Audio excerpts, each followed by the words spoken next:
There's a quote I had underlined about how your work at the very most will meet 80% of your needs. And the other 20%, you have to find on your own outside of that, whether it's a hobby or like volunteer work or community involvement. So if the majority of your work meets the things that make you feel engaged. But essentially it was the concept of like, you can fill the rest of your cup outside of work.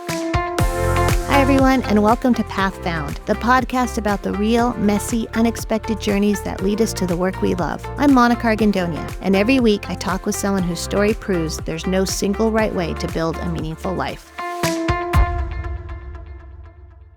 Today on Path Found, you're going to meet someone whose journey embodies reinvention, honesty, and the courage to choose the life you actually want, not the one you think you're supposed to want. Kayla Anderson has worn more hats than most people do in a lifetime. Aspiring trauma surgeon, aerospace hopeful, Twitch climate educator, environmental justice communicator, nonprofit marketer, and now the founder and CEO of Riparian Media, a social media and production company rooted in creativity, values, and community. But what makes Kayla's story powerful isn't the path she took. It's the constant thread of curiosity, self-reflection, and learning to believe that she deserves good things out of life. Today, she talks about navigating burnout, the realities of entrepreneurship, rebuilding community from scratch, and the moment everything shifted for her. This is a conversation about curiosity, confidence, boundaries, and building a life that truly fits. So, Kayla, thank you so much for agreeing to do this today, and I'm really excited to talk with you.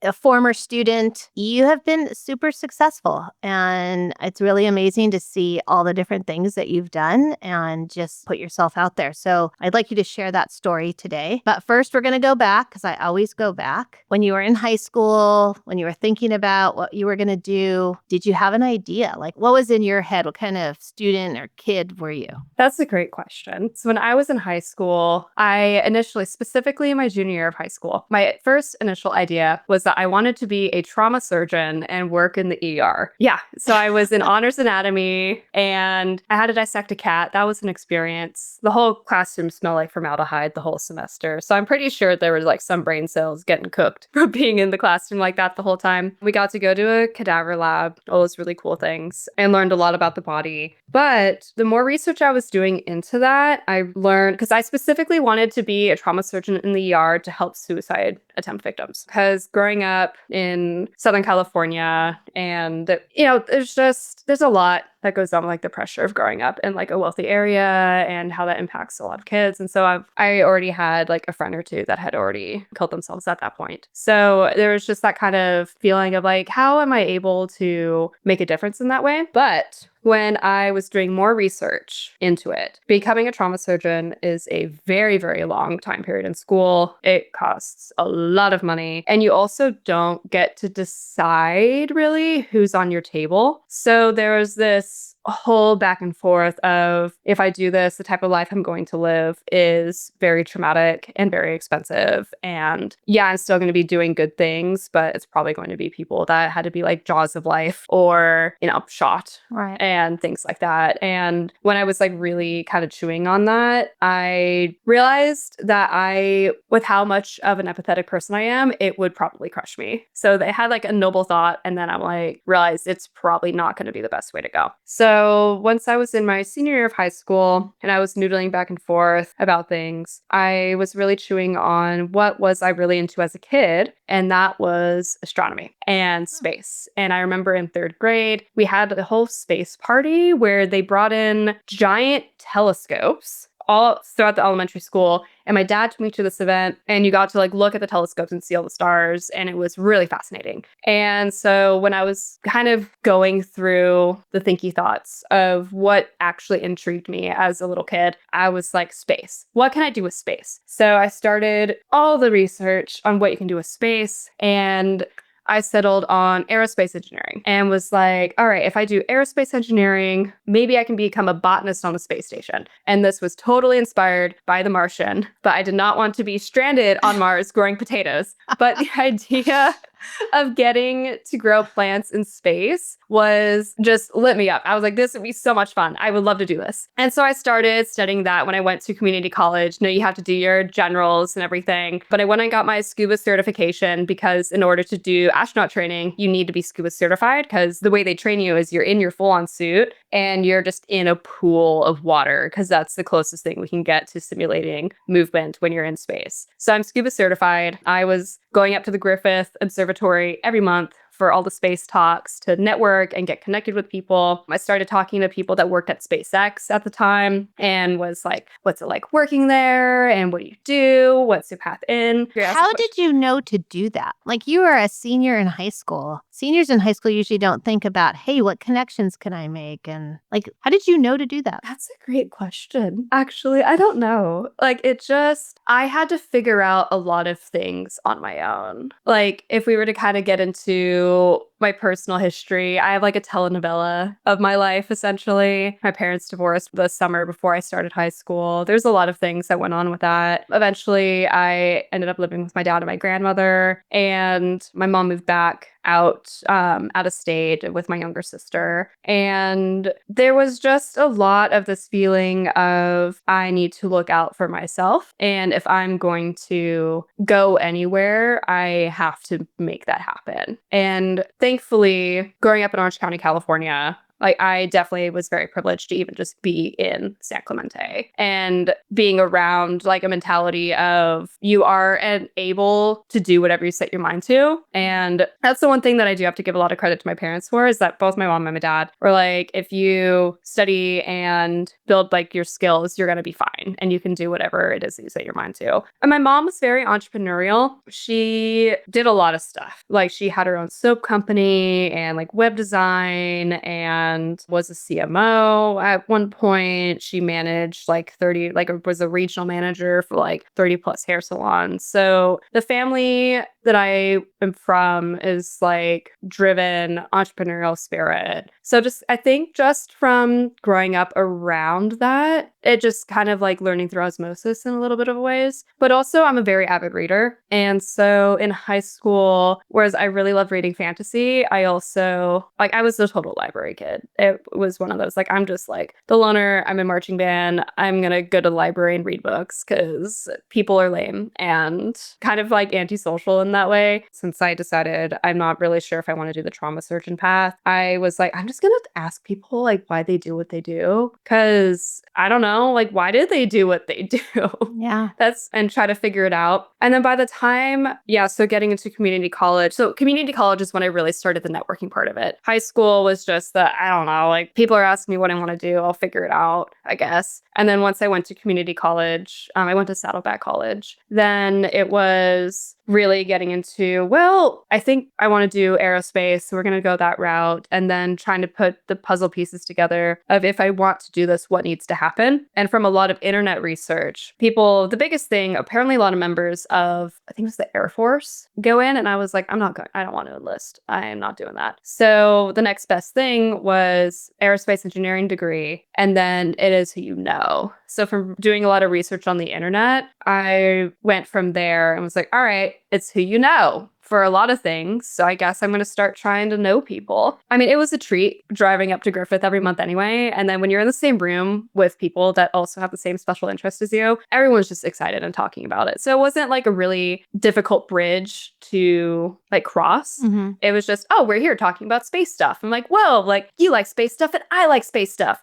That's amazing. What are you doing with your space stuff? And I'm like, I don't know. I want to go and do this. I'm like, whoa, that's really cool. I'm currently building a literal rocket. I'm like, wow, that's amazing. Tell me about that. So making those kinds of like networks and or just connections wasn't like I wasn't going out of my way to find a specific person, if that makes sense. It was more so I was just there in a room full of excited people, and I was also really excited. So we got to just talk about the thing we were excited about. By the time it came for me to transfer to Cal State Long Beach, though, there's a lot going on in my personal life. Like my grandma's health was starting to fail, and there's no way I was able to keep up with full-time, like essentially full-time work. I was working in restaurants at this point, and engineering credits are insane. Like one class is like 5 credits. So full-time school, nearly full-time work, living with my dad and my grandmother who's now needing more care. And something had to give. I mean, I was just having panic attacks, like just full stop. I was just having a really bad time. So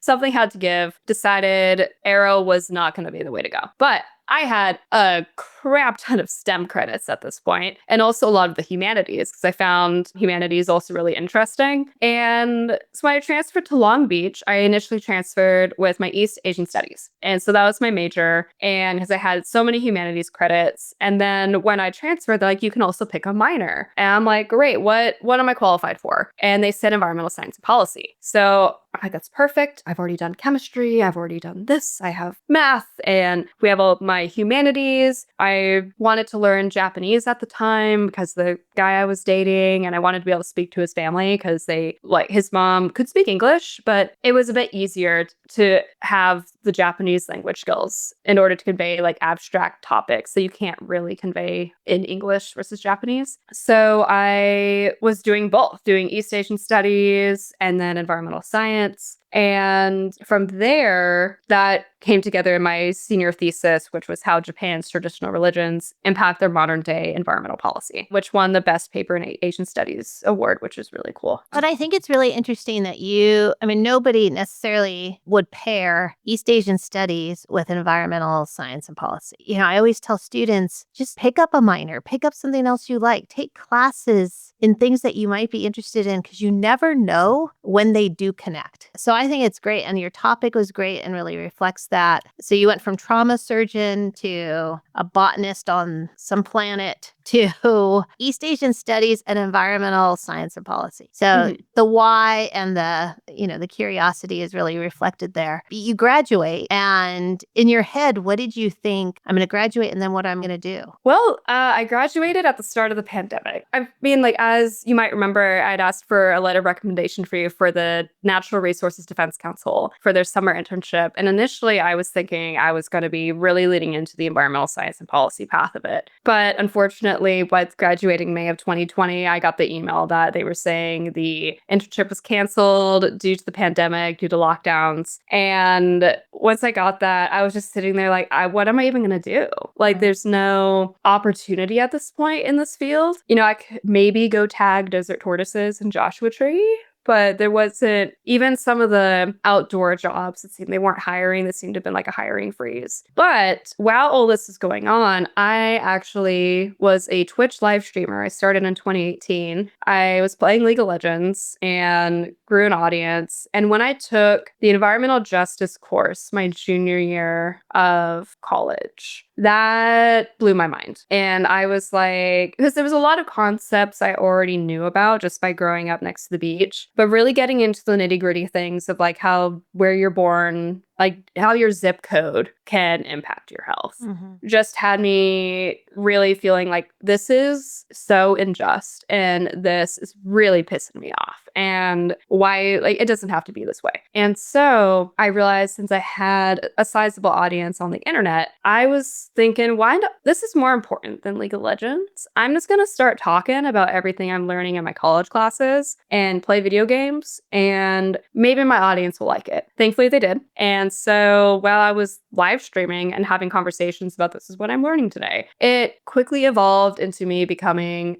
at that time, the only environmental and climate content creator on Twitch. And I was starting to join debate panels and hanging out with other politics Twitch streamers. And then a startup found my live stream and offered me a job my senior year of college, but I was in my second to last semester. So they had emailed me and they were like, hey, we found you on Twitch. We're building a platform. We would love to pay you to do what you're doing. And I was like, that sounds amazing. Can you follow up with me after I graduate? Because there's no way. I cannot work right now. And so I completely forgot about it until they actually followed up with me in May of 2020. And they were saying, hey, we would still love to offer you this job. And it's fully remote, especially because of the pandemic. Do you want it? And I got that email about a week after I got the email from the NRDC saying that the internship was canceled. So I just jumped onto that and was like, yes, absolutely. I will take any job right now because otherwise I'm just going to be stuck at home and I don't really know what I'm going to be able to do. So I got really, really lucky on that just from being in the right place at the right time. And with that, so I worked remotely for a startup for 10 months, burnt out. It was a lot. It was a really good idea. Essentially, they were creating a platform where I interviewed over 70 people in like the climate space, whether they were professors or journalists or authors. And I was responsible from start to finish of getting the episodes ready to go, being the host, managing all the scene transitions and all that. So it was a whole lot. I was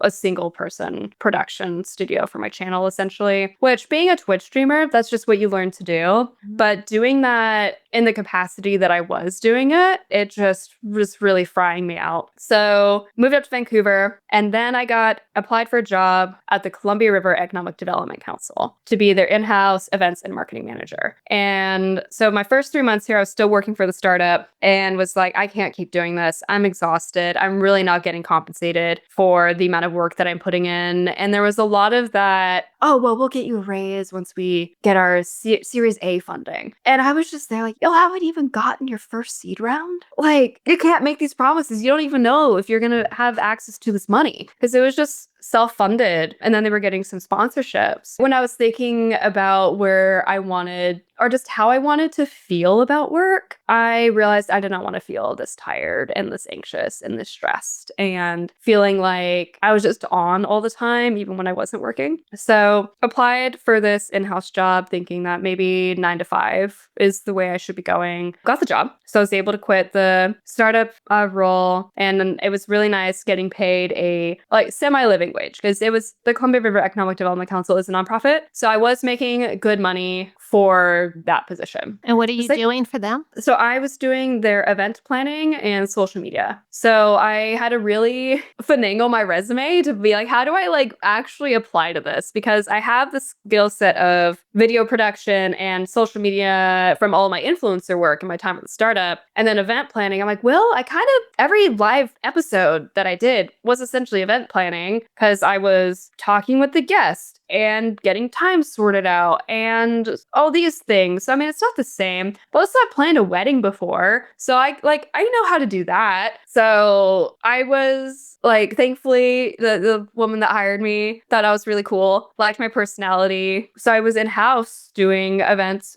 planning and social media marketing, writing newsletters, LinkedIn posts, website updates, and then planning things like annual investor events and luncheons, like really big luncheon things where they are bringing in like, oh, we're going to talk about the semiconductor industry and how this is impacting the region currently. So doing all that type of planning. So yeah, graduated May of 2020, worked for the startup, moved up here February of 2021, started 9 to 5 work May of 2021, was there for a year and a half. And once there was the return to office, it was only 2 days a week, but I realized that since I started my career, after graduating college, like we should be taking proper breaks. We should, I don't know, be allowed to go for a walk during the day. If I'm having writer's block, why can't I go for like a hike in the middle of the day? Because I'm still working. I'm still thinking about the thing, but there's no way I can be creative behind a desk. Like this is just not working. Or the biggest thing was if I'm really good at my job and I finish all my tasks in like 3 hours, why do I have to pretend to be busy for the other 5? Why can't I go home? So I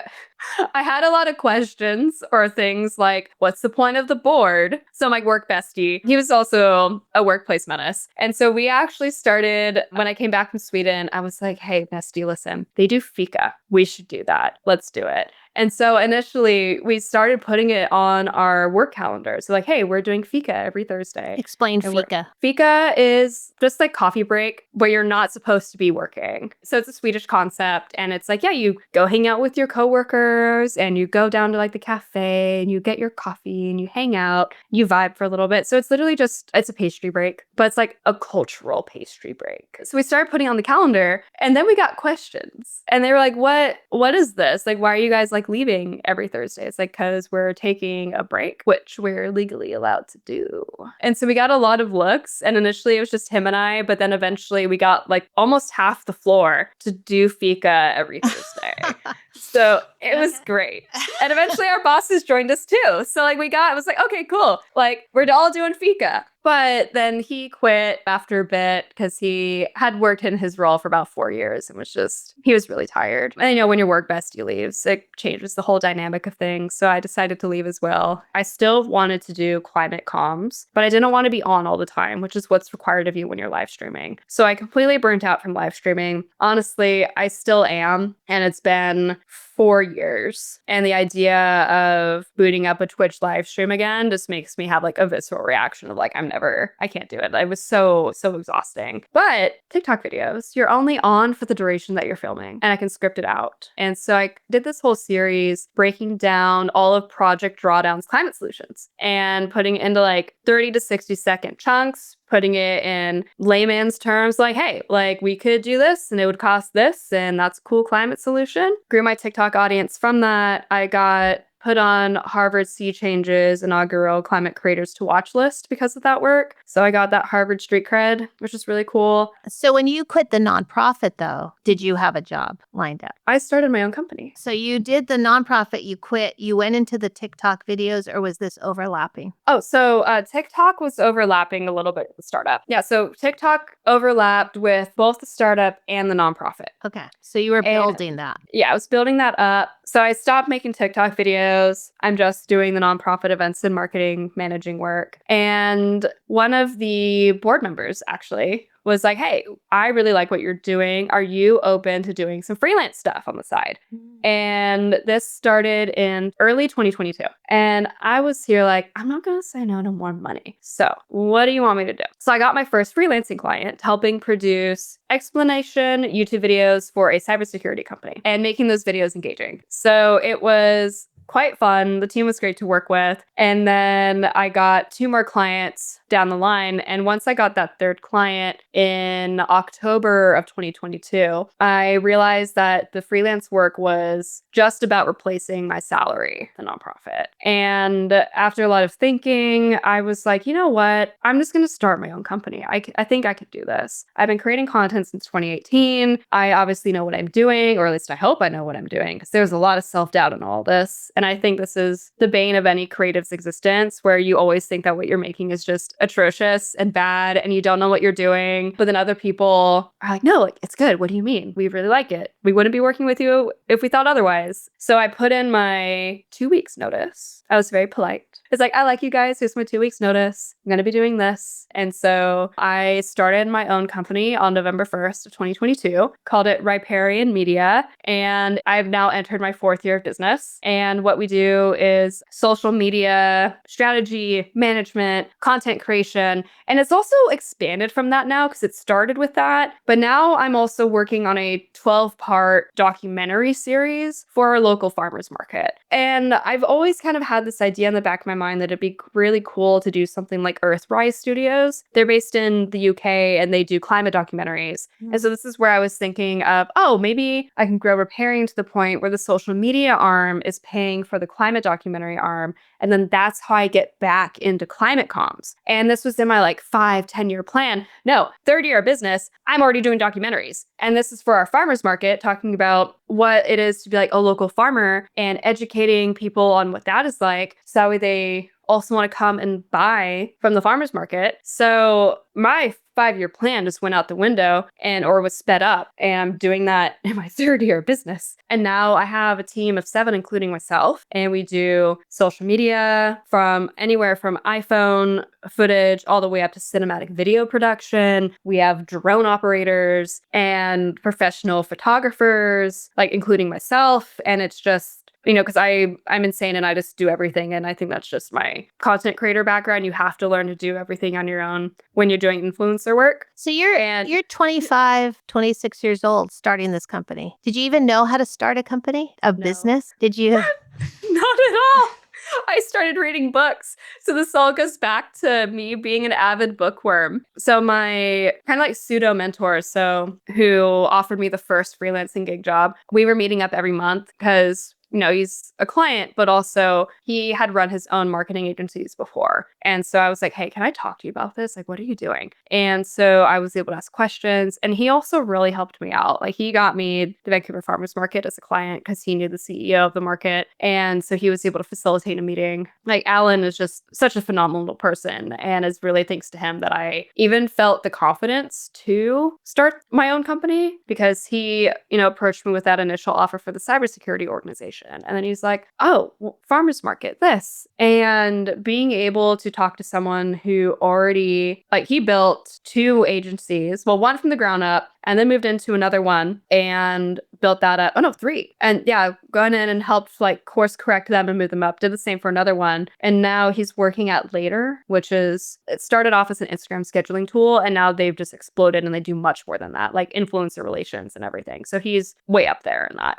Super amazing person. But his calendar is so busy now, it's like nigh impossible to meet up with him. But being able to talk with him like within the first year of business was so helpful. And getting advice on, hey, like, how do I even quote? Like, how do I estimate that? And how do I, like, how would you recommend I talk to these clients or position myself as an authority figure? And especially because in the early, like the first year of business was, I still have this now, it's just not to like the near extreme, but a lot of imposter syndrome and a lot of, I have no idea what I'm doing. I literally did not go to school for business. I went to school for East Asian studies and environmental science. There is nothing in any of these courses about how to start a company, how to run a company, how to manage a team, how to delegate. But at the same time, I think the fact that I don't have a traditional business degree is the reason why I'm successful, especially in this current weird work environment. Because a lot of the ways that I talk about my business, or I mean, one of the, I think, low-hanging fruit examples, especially with my influencer background,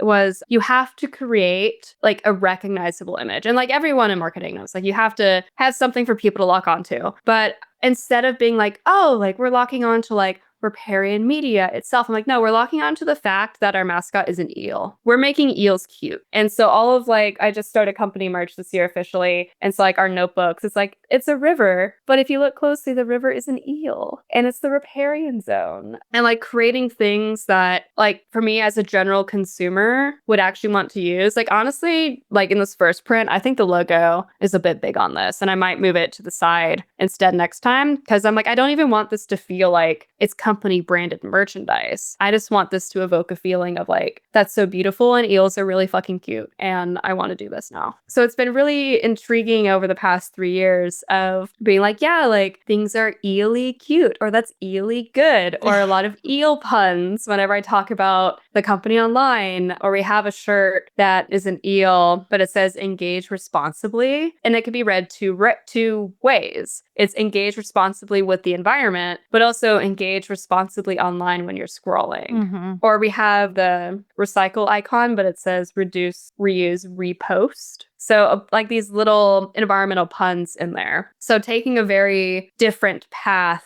of building a company where I was like, I'm just an influencer on a side quest. And that side quest is building a company. Because when you're a content creator, if you watch YouTube videos about like being a content creator, there's all this stuff about there like you need to have 7 streams of income and there's your YouTube channel and your Twitch channel and you're this. And I'm like, well, if I'm taking a break from Twitch and TikTok right now and I'm building a company, but I'm still treating it not, and I don't know how to really describe the thought process because it's very, very abstract, but it's this feeling of I'm going to have this forever. Like I'm not building it from this perspective.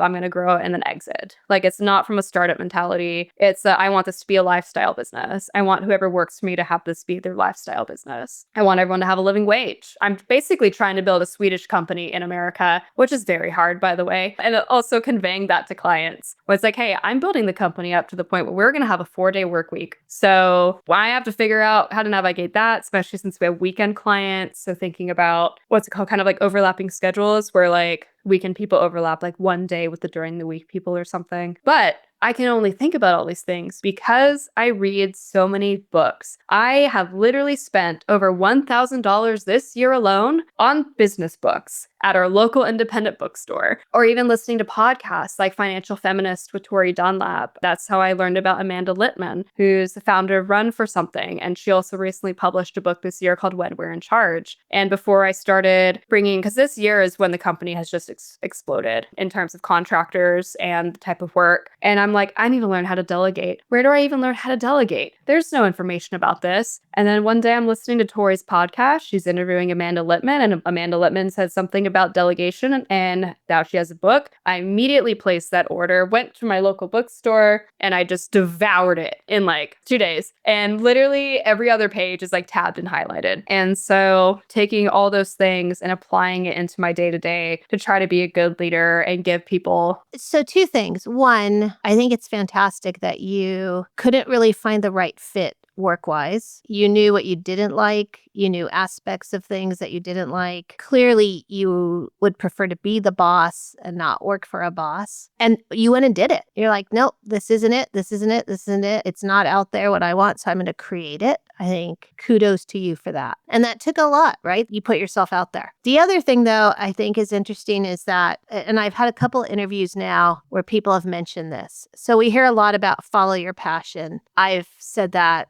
a lot about, love what you do. But some of the other people I've been talking to have taken that, one more step and said, yeah, but find what you're good at. And then, whether you become passionate because you're good at it and it just comes easy, or willing to work at it and get better at it, or, maybe that's why you're good at it is because you had a passion for it. Either way, you found something you're really good at and you made that work. And so again, congratulations to you, because you're 29 years old. You really have taken your 20s and said, no, I want to make this work for me. And you found something, and I'm sure I'm going to see a documentary from you here very soon, and more to come. I have total confidence that that's going to happen for you. So yeah, that is amazing. Thank you. Yeah, no, and I hope so. I have a lot of ideas, and we have a whiteboard. We took this like empty hallway and we got like one of those whiteboards that had the sticky backs. And I have a lot of like ideas listed of like, oh, I could do this or I could do that. But I really,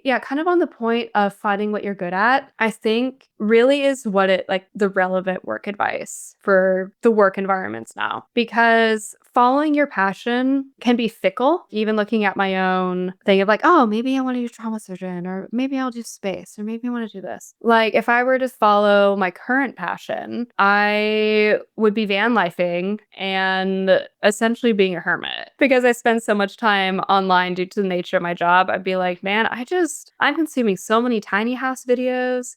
Like I want to go, I'll move to New Zealand. I'll build a tiny home and be barefoot with the Kiwis and I don't know, go surf every day. But would that make me happy? I don't think it would. And I know that might sound a bit counterintuitive of like, oh, but if something you're passionate about, will you be happy pursuing it? And I don't think the answer is yes. Like if you look at people that become, like say they want to be musicians, right? But then actually aren't really thrilled about how much work it takes to go and be in the symphony. Like you might be really passionate about music, but you might not be passionate about the fact that you have to literally practice until your fingers start feeling like they're going to fall off. Instead, if you think really about like what is it that you love about music, it could be that you enjoy listening to it, or you enjoy really actually seeing the symphony, or you enjoy thinking about theory. And then that can open up different paths than what you initially thought you might want to be doing. Or even people saying that, I know that there's a new trend of a lot of young folks saying they want to become influencers. And like, oh, I want to become an influencer, I want to do this. And when I think about it, I'm like, I don't think they understand what actually goes into it, that work. Like it's new, it's shiny. You can make a lot of money. Like absolutely. I completely understand the idea of like, wow, I want to be the next Mr. Beast. But then if you want to be the next Mr. Beast, you should listen to the interview he did with Colin Samir, where he talks about how many hours he actually works. But he found a thing he's good at that he's also passionate about and thankfully worked out for him. That man is working well over 70 hours a week, and he rarely goes out because he gets recognized now. And so he just works. And if you think about what is actually fulfilling in life, and this is something I have been really wrestling with a lot recently, actually, because when I've gotten the question, well, now that I'm, 29 going on 30, I'm thinking about setting myself up for retirement. What am I going to be doing when I'm 62, 63? And when I really think about it,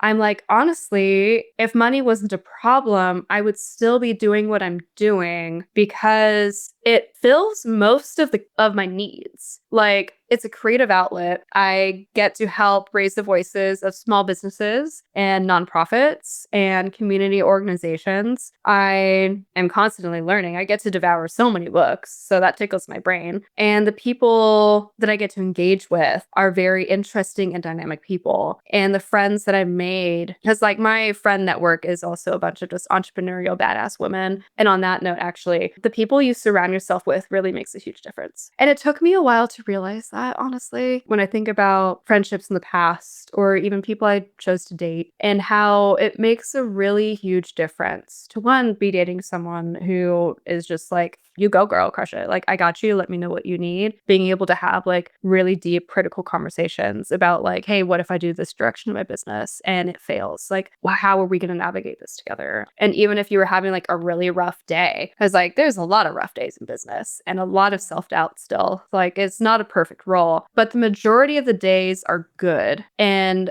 ultimately, actually, there was a concept in Amanda's book, When We're in Charge. There's a quote I had underlined about how your work at the very most, will meet 80% of your needs. And the other 20%, you have to find on your own outside of that, whether it's a hobby or like volunteer work or community involvement. And an example that she pulled was she had interviewed someone who was working in the climate space, I think in New York. And she realized that the actual work she was doing was not fulfilling her because she wanted to be doing more like hands-on things and she was doing more like paperwork. So the job was meeting 80% of her needs. Like, she had a good wage, she was in a field that mattered to her, and she was making an impact, but she was feeling that like, why, like, the majority of the days were good, but there was still that feeling of something is missing. So she was like, well, how can I feel like this other part of this? Because I don't like necessarily want to be quitting my job. But essentially it was the concept of like, you can fill the rest of your cup outside of work. So if the majority of your work meets the things that make you feel engaged and curious,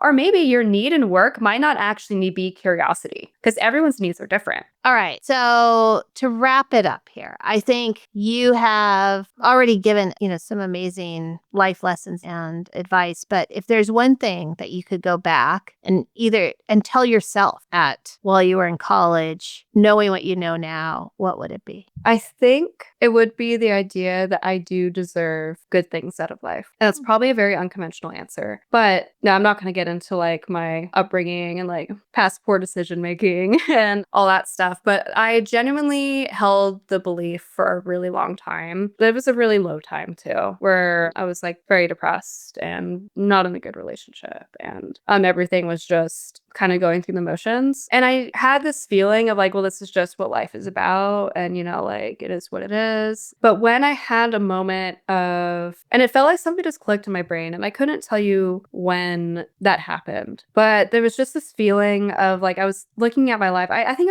I was like journaling one night, and I was flipping through my journal, and I realized that all of my entries were just like so sad. And I just had this thought of like, is this really it? And then as I was kind of like sitting there with all of that, I was like, no, like, I deserve to have a good life. And it was just such a novel thought. But then when I like really chewed on that, and it's not the idea, like when I say like I deserve to have a good life, I don't mean it in like the pretentious way of like, I deserve to be a billionaire and have a private jet and have servants. And like, it's not that at all, but it's just the idea of like, no, like, I deserve to have good friends, and I deserve to like feel happy when I wake up, and I deserve to feel like I matter, not because I've done anything, just from the fact that I'm alive and I'm breathing. Like everyone has inherent value, and I do as well. And that's something that I've told like my friends, like, it's so easy to tell like a friend that's hurting or a community member that's hurting that like, hey, like you have value and you have this. And I kind of was really thinking about it. It's like, how come I can tell that so easily to other people, but I can't tell that to myself? And if it is true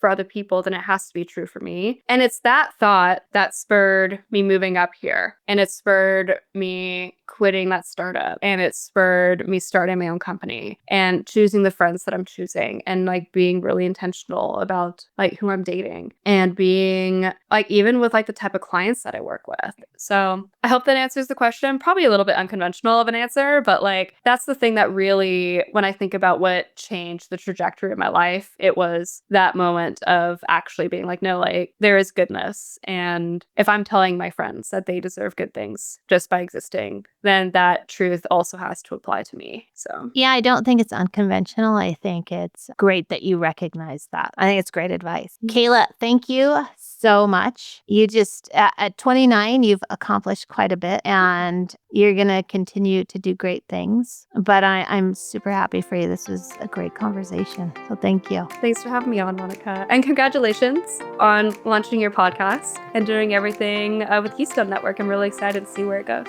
Thank you.